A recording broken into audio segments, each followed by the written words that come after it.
So I have developed the perfect personal statement writing template that will help you with all the stages of writing a personal statement. Now, I've developed so many templates before, and if you watch all my previous videos on templates like writing a literature review, writing an essay, or even writing a research proposal, you'll know that these templates are excellent at actually breaking down the process from going from the start and even thinking and developing your ideas to actually writing it and editing it right at the end. So in today's video, I'm going to be going through the new personal statement template, which I think will be really helpful for just getting all the ideas on paper and then actually just bringing everything together in a cohesive and coherent way.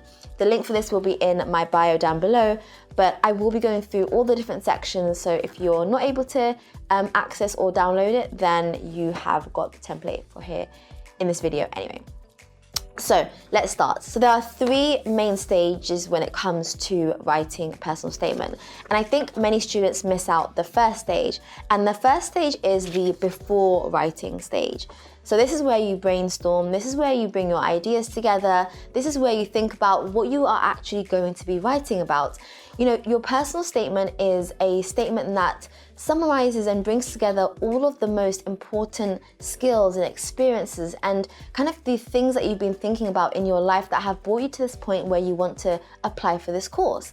This could be an undergrad course, a master's course, a PhD course, and you might have like 20 years, 25 years, 30 years under your belt, and you need to pick out the most relevant information. And actually, I found that when I was writing my personal statement, it took longer to think and brainstorm because I had to really think, okay, out of all the work experience that I've done, out of all the things I've done, what is the most impactful thing? So the first stage is before you write. So this is where you kind of reflect, this is where you brainstorm, this is where you outline the main points you want to write in your personal statement. This is where you research the guidelines and you understand the purpose, so you know, right, they want 1,000 words, they want it to include these particular points or not, because not all personal statements are the same. So that's the first stage.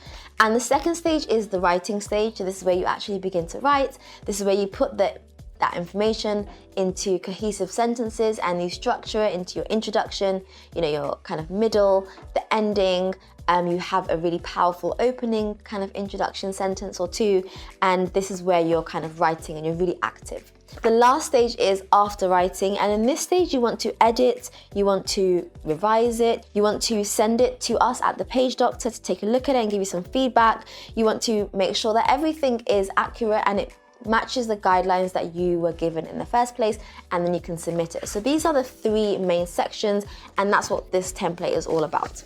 So in the first section, we are going to be brainstorming, and in this section we're thinking about the course itself. So why are you applying for this course? What is the motivation for you applying for this course?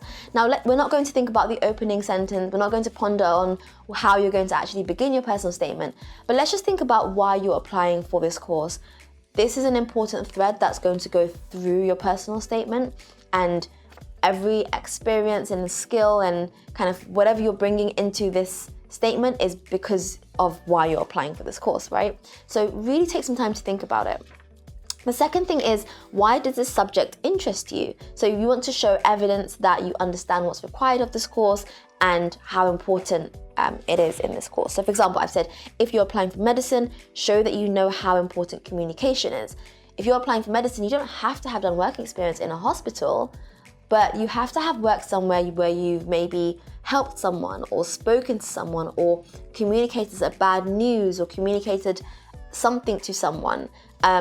And that shows that you know how important communication is, and you are able to bring that skill to the course and to your practice in medicine. The next few points are around suitability for the course, your skills, your experience, whether you have any current or previous studies relating to the course, and any activities you might have taken as well.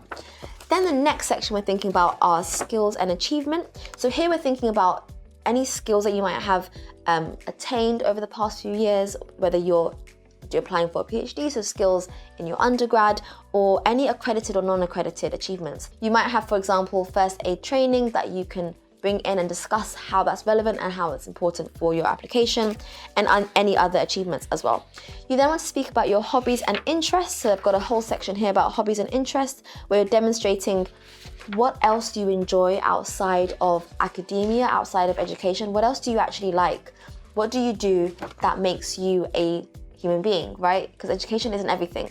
And actually universities, you'll find that they look for people that have extracurricular activities that they do, because it shows that they're able to balance work life. They're not just focused on studying the whole time, but they can actually go away and go and join these clubs and go and join these societies and do these activities, be it arts, be it sports, and you're able to balance. And especially when it comes to courses that are quite intense, they like to see a really good evidence of it, not just saying like, oh, I go swimming once a week. No, you need to show that you've got commitment to a particular extracurricular activity. The next thing is work experience. So in work experience, you want to think about anything you've done that is you taking the initiative to find some extra work, be it paid or unpaid, that is relevant to the course you're applying for. So like I said, it doesn't have to be exactly the same. So it doesn't have to be you working in a hospital if you're applying for medicine, but it does have to be related in terms of the skills and the experience that you're going to gain. And then the last part is future plans. What do you want to do in the future with this course? And I think, again, I find that this is one of the most missed out sections.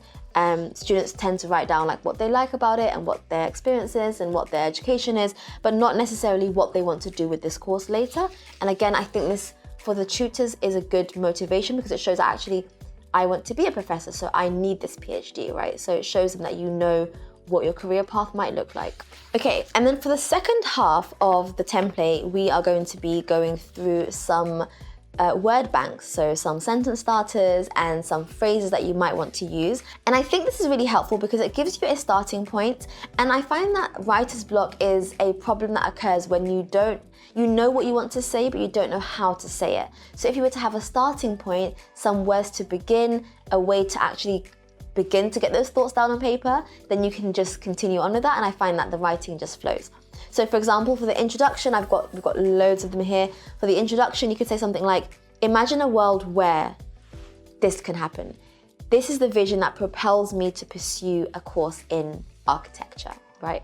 Imagine a world where it was accessible to all. This is a vision. And then you can talk about how you have had problems with accessibility because you're in a wheelchair or because your grandma's old and and you've had to witness someone in a world that's inaccessible. So that's a nice way to start. And it really draws the reader in because they can say, oh, that's something that actually I can't relate to, but I can completely see why you'd be passionate about that. And that's really powerful. Something like, in a rapidly changing society, the need for something has fueled my determination to do this thing. And then you speak about it. Let's see what else. I said, as a child of gap, I was exposed to, so for example, as a child of doctors, for example, I'm just using the word doctor because it's the first thing that comes to mind. As a child of doctors, I was exposed to the power of medicine and how it can X, Y, and Z. So you can see where like these starters, sentence starters, can actually reframe what you want to say and give you a nice way to begin.